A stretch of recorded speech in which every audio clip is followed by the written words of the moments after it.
నమస్తే అండి అందరికీ. నేను మీ Madhavi Krishna. Welcome to my channel Madhavi Krishna's Navarasa Kathamalika Telugu audio stories.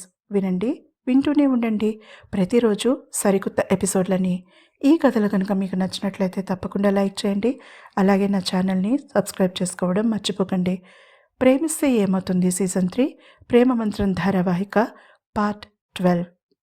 అతను తనని అంత పూర్తిగా నమ్మడం, అది కూడా తన డార్క్ పాస్ట్తో ఆమెకి ఆశ్చర్యాన్ని కలిగించింది. తను అతనితో తన మీద దాడి జరిగిన రాత్రి ఏదో చెప్పింది. తన జీవితానికి సంబంధించిన అతి ముఖ్యమైనది మాత్రం తెలుస్తోంది, కానీ గుర్తు రావడం లేదు అదేంటో. అయినా మంత్ర ప్రవర్తనలో మార్పు రాకపోవడం ఆమెకి ఆశ్చర్యంగానే ఉంది.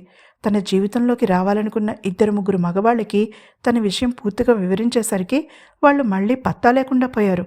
అందుకే తాతయ్య ఎంత చెప్పినా పెళ్ళి అన్న మాటే తన మనసులో నుంచి తీసేసింది తను. ఇప్పుడు మంత్ర డిఫరెంట్గా ప్రవర్తిస్తుంటే భయంగానూ ఆనందంగానూ కూడా ఉంది ప్రేమకి. Are you okay? మంత్ర మాటలు ఆమెని ఆలోచనల నుంచి బయటికి లాగాయి. ఫైన్ అన్నట్టుగా తల ఆడించింది ప్రేమ. నేను అన్నయ్య స్థితప్రజ్ఞ చాలా క్లోజ్గా పెరిగాం. తనకి నాకు 8 ఏళ్ల గ్యాప్ ఉంది.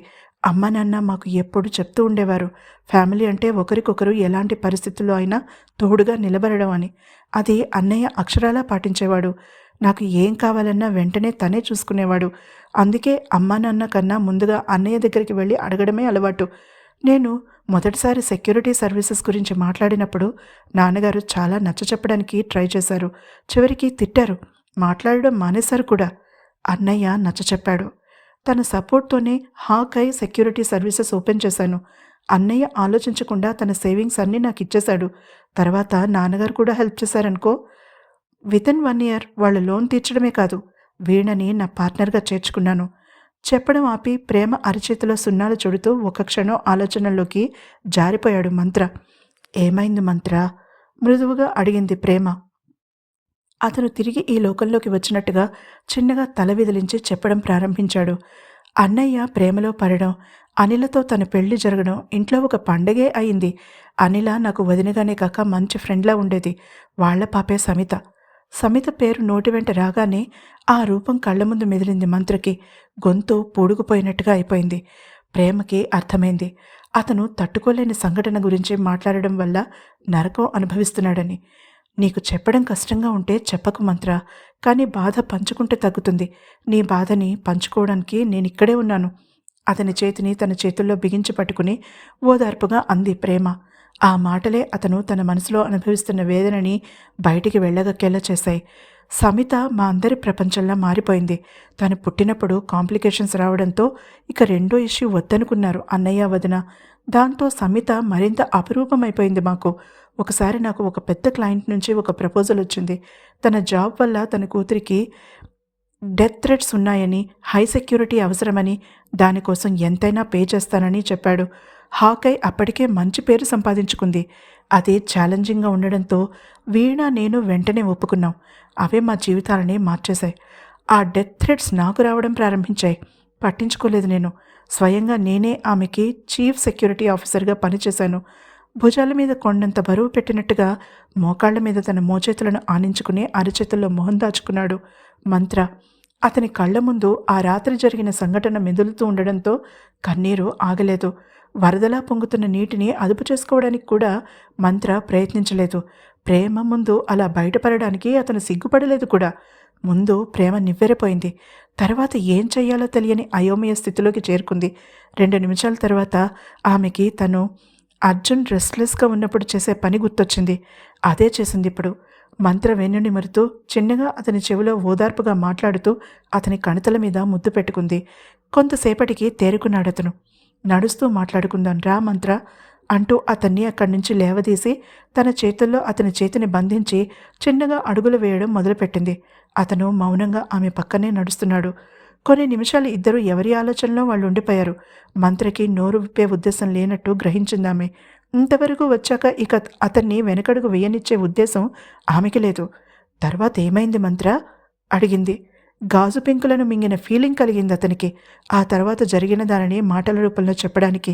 ప్రేమ తన మాట కోసం ఎదురు చూస్తూ ఉందని తెలియడంతో నోరు పెగుల్చుకుని చెప్పడం ప్రారంభించాడు మంత్ర. ఆ రోజు ఎప్పట్లా సెక్యూరిటీ చెక్ పూర్తి చేసి నేను స్వయంగా 3వ అంతస్తులో ఉన్న నా క్లయింట్ కూతురి గది బయట కూర్చున్నాను. లోపల ఆ కుటుంబం ముగ్గురు ఉన్నారు. ఎక్కడికక్కడ కెమెరాస్ ఏర్పాటు చేశాం. వీణ బయట సెక్యూరిటీ చూసుకుంటోంది. ఇంతలో హఠాత్తుగా కింద నుంచి పెద్దగా అరుపులు వినిపించడంతో మానిటర్లో చూశాను. గేట్ దగ్గర కొంతమంది గార్డ్స్ గన్స్ ఏం చేసి నిలబడి ఉన్నారు. వీణ వారికి ఏవో ఇన్స్ట్రక్షన్స్ ఇవ్వడం గమనించాను. ఒకసారి గది లోపలికి తొంగి చూసి వాళ్ళు ముగ్గురు సేఫ్గా ఉన్నారని నిర్ధారణ చేసుకుని తిరిగి నా స్థానంలో కూర్చుండిపోయాను. ఎందుకంటే వీణ ఎలాంటి పరిస్థితినైనా డీల్ చేయగలదని నాకు నమ్మకం. కానీ 2 నిమిషాల్లో నాకు కాల్ వచ్చింది ఆమె నుంచి. నేనే స్వయంగా డీల్ చేయవలసిన విషయమని. తనని నా ప్లేస్లోకి రమ్మని చెప్పాను. ఆమె తటపటాయించింది. నేను కారణం ఆలోచించలేదు ఆ సమయంలో. కమాండ్ చేశాను ఆమెను వచ్చి నా పొజిషన్ తీసుకోమని. మొదటిసారి ఆమె నా ఆర్డర్ పాటించలేదు. భాస్కర్ని పంపింది. కోపంతో కిందకి నడిచాను. తన చేతుల్లో ఉన్న అతని చేతులు కంపించడం స్పష్టంగా తెలిసింది ప్రేమకి. అతనికి మరింత దగ్గరగా జరిగింది. ఆ క్షణం ఆమె తన భయాలను, ఇన్సెక్యూరిటీని మర్చిపోయింది.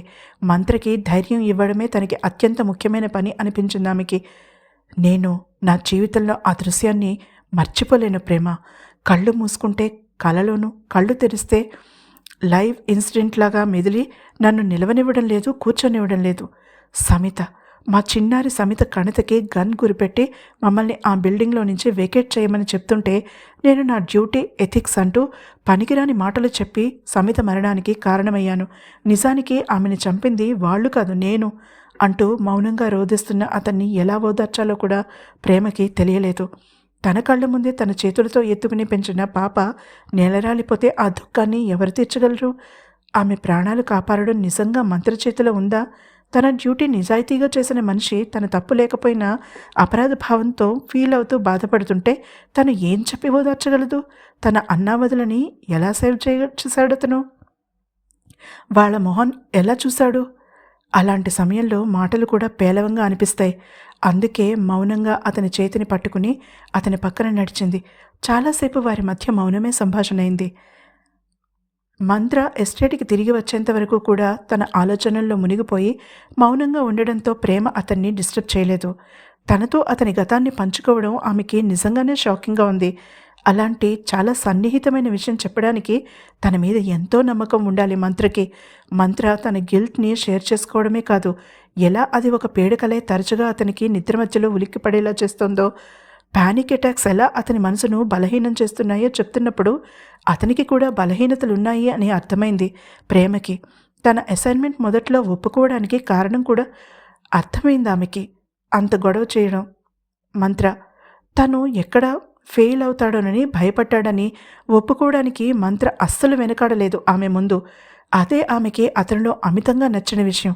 తన బలహీనతని ఒప్పుకోవడంలో ఏమాత్రం వెనకడుగు వేయలేకపోవడం. కానీ ఎస్టేట్లోకి ప్రవేశించింది కార్. మంత్ర చూపులు అలర్ట్ అయ్యాయి. సెక్యూరిటీ మరింత పెరగడం గమనించింది ప్రేమ. ఆమెకి క్షణంసేపు ఆ రాత్రి జరిగిన సంఘటన మనసులో మెదలగానే వెన్నులో నుంచి వణుకు బయలుదేరింది. స్టీరింగ్ మీద ఉన్న చేతులు బిగుసుకున్నాయి. అతను ఆమెలో వచ్చిన మార్పును ఆమె కన్నా ముందే గమనించినట్టుగా గేర్ రాడ్ మీద ఉన్న ఆమె చేతిని తన చేతిలోకి తీసుకుని చిన్నగా నొక్కి వదిలాడు. అతనిలో నుంచి ధైర్యం ఆమెలోకి ప్రవహించినట్టుగా అనుభూతి చెందింది ఆమె. నెమ్మదిగా స్టీరింగ్ వీల్ మీద చేతులు వదిలయ్యాయి. అక్కడే ఉన్న సెక్యూరిటీకి కార్ తాళాలు అందించి ఇద్దరు మ్యాన్షన్ లోపలికి అడుగుపెట్టారు. అంతా నిశ్శబ్దంగా ఉంది. తన కోసం ఎదురు చూస్తూ ఉంటాడనుకున్న తాతయ్య ఎక్కడా కనిపించకపోవడం ఆమెకి నిరాశను కలిగించినా పైకి కనిపించనివ్వలేదు ప్రేమ. అప్పటికే కొంచెం అలసటగా అనిపిస్తున్న ఆమెకి అర్జున్ లిల్లీలను చూడాలని బలంగా అనిపించడంతో అటు నుంచి అటే తిరిగి స్టేబుల్స్ దగ్గరికి నడిచింది. ఆమె మనసు బాగానే అర్థమైంది మంత్రకి. అది ఆమెకి అవసరం కూడా అనిపించింది.